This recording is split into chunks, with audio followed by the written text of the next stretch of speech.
दोस्तों, आज आपको मैं एक नारद जी की कहानी सुनाना चाहता हूँ, जिसमें हम देखेंगे कि किस तरह से नारद जी वानरराज बन गए और अपने अहंकार के मद में उन्होंने भगवान विष्णु तक को भी श्राप दे दिया। तो आइए शुरू करते हैं। नारद जी को देवताओं का पोस्टमैन कहा जाता है, क्योंकि ये विश्व में इधर से उधर भटकते रहते हैं। और भटकने वाले देवर्षि नारद यदि किसी तपस्या में लीन हो जाएं, तो इससे लोगों को आश्चर्य और चिंता तो जरूर होगी, खासकर देवराज इंद्र।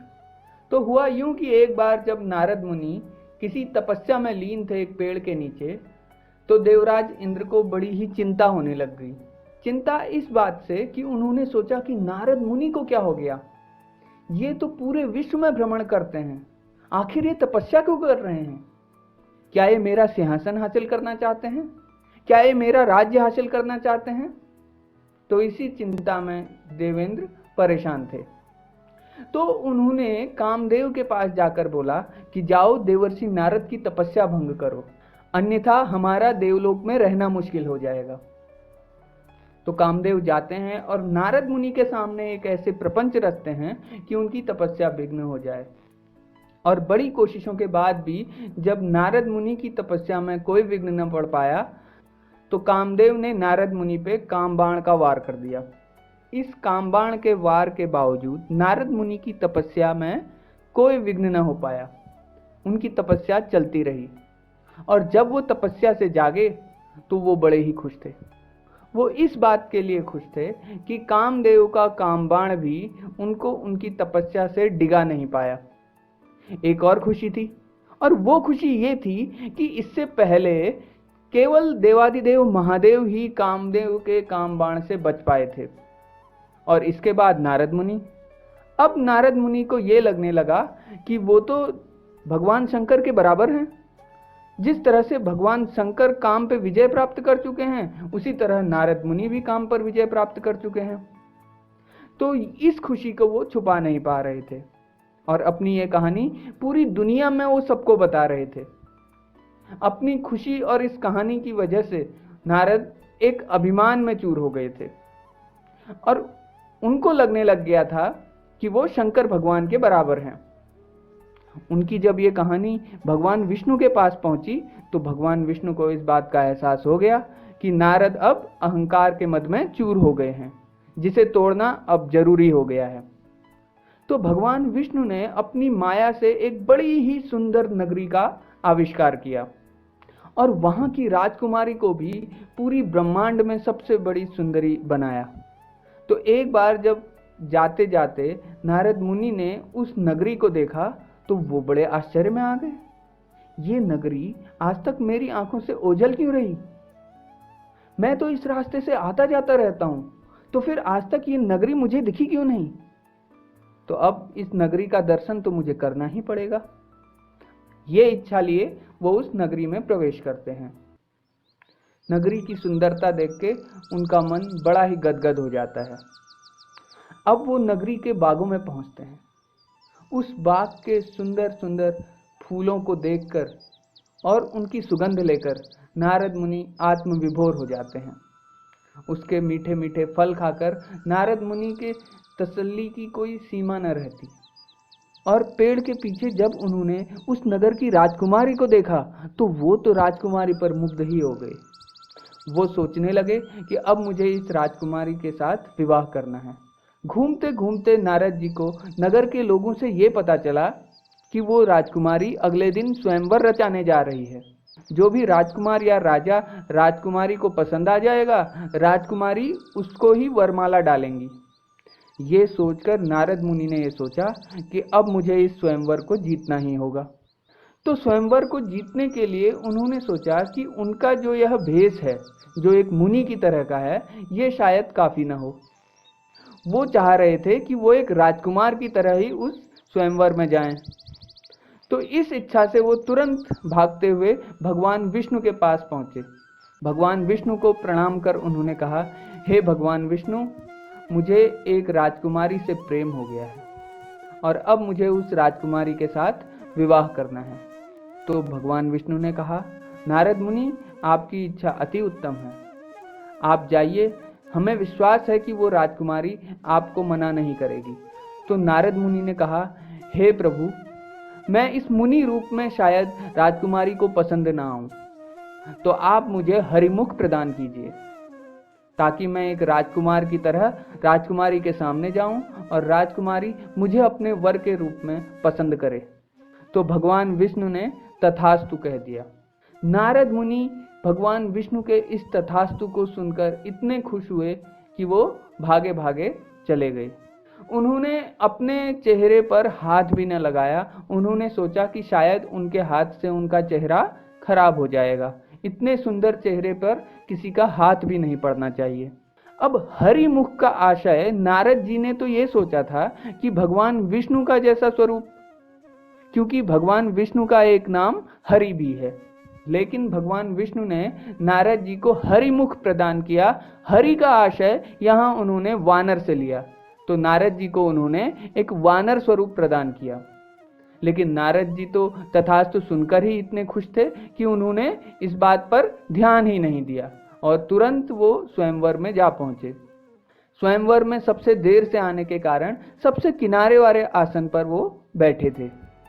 अब राजकुमारी ने आना शुरू किया और उनके साथ उनके सहयोगी भी आ रहे थे, जो राजकुमार या राजा से उनका परिचय पूछ रहे थे। जो भी राजकुमार या राजा स्वरूप और शक्ति में सर्वगुण संपन्न होगा, राजकुमारी उसे ही वरमाला पहनाने वाली थी। अब सारे राजकुमारों और राजा और नारद जी का ध्यान राजकुमारी की ओर ही था, तो किसी ने नारद जी को देखा तक नहीं। राजकुमारी चली आ रही थी, उनके साथ उनके सहयोगी भी थे, जो परिचय पूछते जा रहे थे प्रत्येक राजकुमार या राजा से। धीरे धीरे जब वो नारद जी के पास पहुंचे तो सभी राजाओं की नजर नारद जी पर पड़ी और वो सभी हंसने लग गए। नारद जी ने ये सोचा कि इन राजाओं और राजकुमारों ने कभी इतने सुंदर स्वरूप को कभी देखा नहीं है और इस वजह से ये सभी लोग प्रसन्न हैं। उनको इस बात का एहसास ही नहीं था कि वो उनके वानर स्वरूप में प्रसन्न थे। तभी राजकुमारी के सहयोगी ने ये पूछा कि हे वानरराज, आप अपना परिचय दीजिए। नारद जी कुछ समझ न पाए। उन्होंने कहा, ये आप क्या कह रहे हैं, मुझे कुछ समझ में नहीं आ रहा।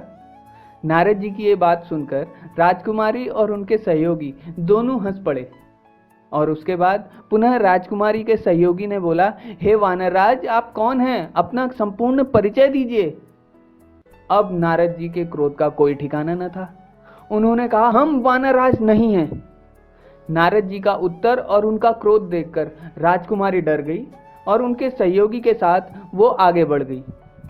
अब नारद जी समझ गए कि ये जितने भी राजकुमार और राजा हैं, ये उन पर ही हंस रहे हैं और उनके क्रोध का कोई ठिकाना न था। इस बात को उन्होंने अपने अपमान की तरह लिया और वो राज्यसभा से बाहर चले गए। अब उनको क्रोध से ज्यादा दुख था कि राजकुमारी ने उनका चुनाव नहीं किया। वो नगर के बाहर एक तालाब के किनारे एक पेड़ के नीचे बैठ गए। बैठे बैठे उन्होंने तालाब में अपनी परछाई देखी। अरे ये क्या, मैं वानर स्वरूप हूं। तो अब उन्हें सारी बात समझ में आ गई। वो तुरंत क्रोध में भगवान विष्णु की तरफ चल पड़े। उनके क्रोध का कोई ठिकाना न था। क्रोध में जलते हुए भगवान विष्णु के पास नारद जी पहुंचे। उन्होंने कहा, हे भगवान विष्णु, आपसे मैंने हरिमुख प्रदान करने के लिए कहा और आपने मेरा स्वरूप एक क्रूर वानर का कर दिया। तो भगवान विष्णु बोले, हे नारद, वानर स्वरूप को भी हरिमुख ही कहा जाता है। नारद जी इस बात पे क्रोधित हो गए। राजकुमारी के साथ विवाह न होने का उन्हें दुख तो था ही, तो उनने इस क्रोध और दुख में भगवान विष्णु से कहा, हे भगवान विष्णु, राजकुमारी के वियोग की अग्नि में जिस तरह से मैं दुखी हूं, उसी तरह आप भी मृत्यु लोक में जन्म लेंगे और अपनी पत्नी के वियोग में वन वन भटकेंगे और उस समय इस कुरूप दिखने वाले वानरों की सहायता से ही आपको अपनी पत्नी से पुनर्मिलन होगा। भगवान विष्णु ने बड़ी नम्रता के साथ नारद जी से कहा कि हे नारद जी, मुझे आपका ये श्राप सहर्ष स्वीकार है। अचानक नारद जी को यह समझ में आया कि जिस नारायण की वह सुबह शाम भक्ति करते हैं, उसी नारायण को उन्होंने क्रोध में आकर श्राप दे दिया और तुरंत उन्होंने हाथ जोड़ा और कहा कि हे प्रभु, मुझे क्षमा कर दीजिए, क्रोध और अहंकार के आवेश में आकर मैंने आपको श्राप दे दिया, मुझे इस बात के लिए क्षमा कर दीजिए। भगवान विष्णु ने कहा कि हे नारद, तुम्हारे अहंकार के बारे में मैं पहले ही समझता था। भगवान विष्णु ने कहा कि तुम्हारे अहंकार के बारे में जब मुझे पता चला तो उसको खंडित करने के लिए ही मैंने ये सब माया रचाई। वो राजकुमारी और वो नगर मेरी माया का ही एक हिस्सा थे। लेकिन हे नारद, तुम्हारे द्वारा दिया गया श्राप मुझे सहर्ष स्वीकार्य है। नारद जी के श्राप की वजह से ही जब भगवान विष्णु राम के रूप में अवतरित हुए तो उनको सीता जी को प्राप्त करने के लिए वन वन भटकना पड़ा और वानरों की सहायता से ही उन्हें सीता जी की प्राप्ति हो पाई। दोस्तों, ये कहानी यहीं पर ही समाप्त होती है। दोस्तों, इस कहानी से हमें ये शिक्षा मिलती है, जब अज्ञानतावश हम अहंकार के मद में चूर हो जाते हैं तो भगवान हमारे अहंकार का नाश करने के लिए भरकस प्रयास करते हैं, और इस प्रयास में जब उन्हें कोई श्राप भी लेना पड़े तो उसको वो सहर्ष स्वीकार करते हैं। दोस्तों, इससे हमें ये शिक्षा मिलती है कि जब हमारे किसी छोटी छोटी सफलताओं को प्राप्त करके जब अहंकार करने लगे तो उसके अहंकार को नाश करने की बड़ों ने पूर्ण रूप से कोशिश करनी चाहिए, और इस कोशिश में जब बड़ों को छोटा मोटा नुकसान भी हो जाए तो उस नुकसान की उन्हें कोई भी परवाह नहीं करनी चाहिए। और छोटों का भी ये कर्तव्य है कि किसी भी छोटी मोटी सफलता को देखकर वो अहंकार में ना पड़ें। दोस्तों, आपको ये कहानी कैसी लगी आप हमें कमेंट में लिखकर बताएं, और अगर ये आपको अच्छी लगी तो इसे लाइक कीजिए और शेयर कीजिए और हमारे चैनल को सब्सक्राइब कीजिए। धन्यवाद।